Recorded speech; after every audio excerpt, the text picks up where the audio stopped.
सबसे पहले आपको देंगे अच्छी खबर। पाकिस्तानी मईशत के लिए एक और अच्छी खबर यह है कि आईएमएफ ने पाकिस्तान के लिए $7 अरब की मंजूरी दे दी। आईएमएफ के एग्जीक्यूटिव बोर्ड ने पाकिस्तान के लिए बेल आउट पैकेज की मंजूरी दे दी है। हम आपको बताएं, 2 माह से जायद की बातचीत के बाद आखिरकार आईएमएफ ने पाकिस्तान के लिए $7 अरब के बेल आउट पैकेज की मंजूरी दे दी है। 37 माह पर मुश्तमिल इस प्रोग्राम की पहली किस्त $1.1 अरब 30 सितंबर तक मिलने का इम्कान है, जबकि दूसरी किस्त भी इसी माली साल में मिलेगी। वजीर आजम शहबाज शरीफ ने आईएमएफ पैकेज की मंजूरी पर इत्मीनान का इजहार करते हुए कहा है कि मुआशी इस्लाहात का नफाज तेजी से जारी है। मुआशी तरक्की के हदाफ के हुसूल के लिए यूं ही मेहनत जारी रही तो ये पाकिस्तान का आखिरी आईएमएफ प्रोग्राम होगा। खुदा का वास्ता, आज आपने 2-2.5 साल चोर डाकू चोर डाकू चोर डाकू चोर डाकू, मैं लफ्ज इस्तेमाल करना भी मैं इंसानियत की हद तक समझता हूं। मैं ये जरूर कहूंगा कि आप अपने गरेबान में झांकें, बिल्कुल अपने पंजाबी में कहते हैं अपने मंजी थले आप अपना झाड़ू दें। क्या कहते हैं मंजी थले की डांग दे, मंजी थले डांग दें।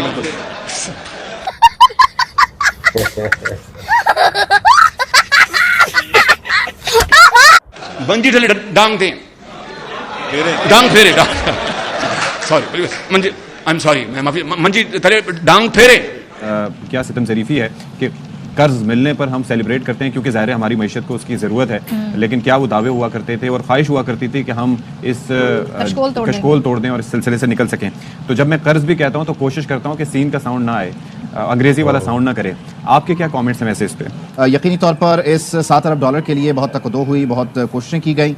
अब इससे बैरूनी अदायगियों का जो बोझ है वो किस हद तक कम हो जाएगा और कितनी स्टेबिलिटी हम आइंदा आने वाले दिनों में देखेंगे और कब तक देखेंगे? ये बातें बताई नहीं जाती, नजर लग जाती है। मुबारक हो भाई, मुबारक हो, पूरे पाकिस्तान को मुबारक हो। तो भाई आईएमएफ ने, देखिए मोदी साहब भारत आए, मोदी साहब ने वहां पर अमेरिका के साथ जो एक रोजगार भी शुरू किया है वो था भाई सेमीकंडक्टर चिप का, और पड़ोसी गए थे भीख मांगने, $7 बिलियन मिली है, 5% ब्याज पर मिली है भाई। 1.8 लाख करोड़ रुपए हैं, कर बढ़ाए थे इसको लेने के लिए। देखिए, और बेशर्मी तो देखिए भाई, आसिफ मुनीर को इसका श्रेय पूरा दे दिया पाकिस्तान के प्रधानमंत्री ने। अब पाकिस्तान की जनता का तेल जरूर निकलेगा, क्योंकि 45% तक कृषि टैक्स, आयकर टैक्स, महंगाई, पेट्रोल, डीजल, सब चीज के रेट पाकिस्तान में दोबारा फिर बढ़ेंगे। आप लोग वीडियो देखिए, उसके बाद बात करते हैं। आज की सबसे बड़ी खुशखबरी, आईएमएफ ने पाकिस्तान का पैकेज मंजूर कर लिया है। अब पाकिस्तान को बाहर से डॉलर्स आने शुरू हो जाएंगे। उससे जो पाकिस्तान की इकोनॉमी है, क्या वो तगड़ी होगी या फिर इकोनॉमी जो है वो वहीं पे खड़ी रहेगी जहां पे आज मौजूद है। ये जो पाकिस्तान की मईशत के मुंह पे रौनक आई है, ये आईएमएफ के $7 अरब देख कर आई है। बीमार का हाल अच्छा नहीं हुआ जी। आईएमएफ की वेबसाइट पर जाइए, पाकिस्तान के सेक्शन पर जाइए, वहाँ इस साल पाकिस्तान की तरक्की की जो फोरकास्ट पेशीन गोई लिखी है वो है 2%। पाकिस्तान की आबादी बढ़ने की रफ्तार से भी कम। आईएमएफ के मुंह में खाक, 3% हो जाए, 3.5% हो जाए, क्या पाकिस्तान के मसाइल का हल इससे निकल सकता है? 7-8% पाकिस्तान को तरक्की चाहिए। मैं एक बार नशे के क्लिनिक में गया और वहाँ डॉक्टर जो था वो इतना परेशान था, इतना मायूस था। उसने कहा कि यार मैं जिस मरीज का इलाज करके भेजता हूँ वही नशे साल बाद मेरे पास वापस आ जाता है। 15 साल हो गए मैं उन्हीं नशेइयों का बार बार इलाज किए जा रहा हूँ। तो अगर इस नशे के क्लिनिक से इलाज मिल रहा होता तो 26वीं बार क्यों गए होते? 25वीं बार, 24वीं बार जा चुके हैं आईएमएफ की अपनी वेबसाइट के मुताबिक, और 25वीं बार गए हैं। उसकी वजह यह है कि पाकिस्तान का इलाज आईएमएफ के पास नहीं है। अफगानिस्तान तरक्की कर रहा है, इंडिया तरक्की कर रहा है, बांग्लादेश तरक्की कर रहा है, फिर पाकिस्तान पीछे क्यों है? पीछे इसलिए है कि 50 करोड़ रुपए की करप्शन वाले के ऊपर केस नहीं चलाया जाएगा। चाइना के अंदर, चाइना इसलिए तरक्की कर रहा है, इसको गोली मार दी जाती है करप्शन करने वाले। कितने नुमाइंदे हैं तुम्हारे, उनके ऊपर 50 करोड़ डालो तो मुल्क में क्या बचा? तरक्की कैसे करोगे? तरक्की नहीं करोगे, तुम लोग मरोगे। तरक्की तो दूर की बात है, तुम लोग मरोगे भूख और अफलास से तंग आकर। तुम खुदकशियां क्यों कर रहे हो? जो मुल्क तरक्की करेगा, मुल्क को ये तरक्की नहीं करने देंगे। 71 से लेकर इस मुल्क के पीछे 7 टोला पड़ा हुआ है। ये जिसको आईएमएफ बोलते हैं ना, ये आईएमएफ, देखो रूस को देखो, रशिया जिसको बोलते हैं, रशिया आज दिन तक आईएमएफ का हिस्सा नहीं बना। उससे सवाल किया गया, वो एक बुद्ध मजहब है, वो इस परले दर्जे का मजहब है उसके पास, लेकिन वो बोलता है ये सूद है, मैं नहीं लेता हूँ, इससे मेरा रवाबत नहीं हो सकता। और ये उनके नीचे लेटे हुए हैं, कूं को भी खा लिया, फिर भी हमारी किस्तें नहीं पूरी हुई, तो फिर क्या बनेगा इस मुल्क का? अच्छा, नौजवान मुल्क छोड़ के बाहर जा रहे हैं, क्या समझते हैं अगर इसी तरह नौजवान मुल्क छोड़ के जाते रहे तो क्या पाकिस्तान में हालात बेहतर हो सकेंगे? पाकिस्तान का और खस्ता हाल होगा, क्योंकि वो वहाँ से जो चोरियां करके अपने माँ बाप के लिए भेजेंगे, इधर इधर से वो बिलों की सूरत में उनसे उठा लेकर के बर्तानिया के और फ्रांस के और यूरोप के बैंकों में जाके डाल देते हैं, तो मुल्क कैसे तरक्की करेगा? भाई जब तक ये कौम का नौजवान नहीं उठेगा, नहीं जागेगा, जब तक मुल्क तरक्की नहीं कर सकता है, इनको हकूक नहीं मिल सकते हैं। खुदा की कसम, जब तक अपना हक नहीं मांग के लिया, कौम ने छीन के नहीं लिया, इनको हक देने वाला कोई नहीं है इस मुल्क के अंदर। के लिए IMF ने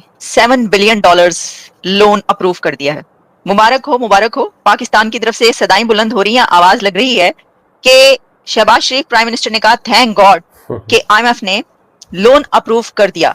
इससे पहले कि IMF की तरफ से यह ऐलान किया जाता कि पाकिस्तान के लिए IMF ने $7 बिलियन का लोन अप्रूव कर दिया है, पाकिस्तान की तरफ से ही गवर्नमेंट ऑफ पाकिस्तान की तरफ से ये अनाउंस किया गया कि लोन मिल गया है और IMF ने अप्रूव कर दिया है। लेकिन उसके कुछ देर के बाद IMF ने भी अनाउंस कर दिया और इसमें IMF की चीफ ने क्रिस्टीना जॉर्जिना ने कहा कि हम कॉन्ग्रेचुलेट करते हैं पाकिस्तान को, पाकिस्तान की आवाम को और government of Pakistan and the people of Pakistan for moving forward with the home defined Pakistan's own reforms and they are bringing fruits। उन्होंने कहा कि जो रिफॉर्म्स कही गई थी वो इन्होंने पूरी की हैं आपने, और growth is up, inflation is down and the economy is on A sound path.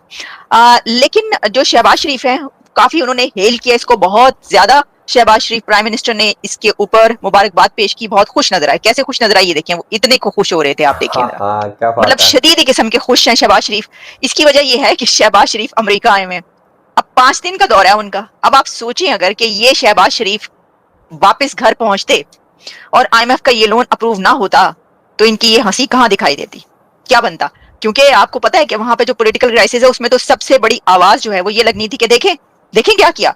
PTI ने तो कहना ही ये था, उन्होंने कहना था कि ये देख लें क्या हो रहा है मुल्क के साथ और ये क्या कर दिया। और फिर चलें वो तो छोड़ें, कोई कुछ भी कहता, सबसे बड़ी बात ये कि मुल्क चलता कैसे दुकान बंद हो जानी थी और ताला लग जाना था। लेकिन दुकान तो बंद अभी भी है, ताला जो है अभी भी लगा हुआ है, लेकिन अब आहिस्ता आहिस्ता खुलना शुरू होगा। तो इसका मतलब ये है कि जो रिफॉर्म्स हैं वो कुछ थोड़ी बहुत की गई, लेकिन रिफॉर्म्स जिस बलबूते पर की गई है उसमें आवाम की चीखें निकल गई हैं, आवाम की जो है ना सदाएं वो दूर दूर तक जा रही है, चीखें निकल रही हैं। कोई कह रहा है PP जो है वो ये कह रहे हैं US से गिफ्ट कि जनाब ये यूनाइटेड स्टेट्स की तरफ से गिफ्ट है पाकिस्तान के लिए। अच्छा जी, अभी तो हमने खबर ये आपको बताई थी कि वो सैंक्शंस लग गई हैं उन कंपनीज पर, चाइनीज कंपनीज पर, लेकिन मैंने आपको उसको भी कहा था कि उसमें चाइनीज हैं इसलिए उसकी ये भी वजह है। तो दोस्तों आप लोगों ने देखा, ये है भाई साहब हमारा पड़ोसी मुल्क पाकिस्तान, यानी कि टैक्स को लेने के लिए, यानी कर्ज को लेने के लिए महंगाई दिखानी पड़ती है। देखिए आप लोग हर वक्त देखते होंगे, कभी भी पाकिस्तान के अंदर जो यानी कि जो जनता इकट्ठी होती है वो इस्लाम के नाम पर होती है। पाकिस्तानियों को हर वक्त ये एक, मैं कहूंगा, एक पॉलिथीन में डालकर रसगुल्ला दे दिया जाता है कि वही रस चूसिए, उसको चूसते रहते हैं पागलों की तरह, बट उसमें से निकलता कुछ नहीं है, क्योंकि वो जब छोटे होते हैं उनको यही सीखते सीखते सीखते आ रहे हैं। चलो अब महंगाई होगी, फिर ये आदत हो गई है, क्योंकि जिन बच्चों को, बंदों को हर रोज भूखा सोने की आदत हो जाती है तो वो यही सोचते हैं कि भाई इतना ही खाना होता है। पाकिस्तानी सोचते हैं भाई इतने ही पैसे होते हैं, और पैसे तो होते नहीं है। एक 1947 में देखिए कंपैरिजन इसलिए हो रहा है कि 1947 में ही वो भारत से अलग हुआ था, और भारत जो है उस समय यानी कि कंडीशन पाकिस्तान की अच्छी थी 1947 में। उसके बाद 65 तक भी है जो पाकिस्तान की स्थिति अच्छी थी, यानी कि भाई सुनने में तो यह आता है कि भाई इसने जापान को भी, कोई ऐसा टाइम था कि जापान को भी इसने कर्ज दिया था, ठीक है। तो जो आज स्थिति है वो सिर्फ और सिर्फ ये इस वजह स्थिति आई है कि जब 71 का युद्ध हुआ था तो उस समय जो पाकिस्तान आर्मी के चीफ होते थे वहां से जो है उन्होंने अपना सरकार के ऊपर हाथ रखना शुरू कर दिया था, और गला आज तक भेजते हुए पाकिस्तान के जो जर्नल आते हैं वो भेजते हुए आ रहे हैं, गवर्नमेंट का अपने हिसाब से बनाते हैं। आपकी क्या रिकमेंडेशन जरूर है। जय जवाहर, जय श्री राम।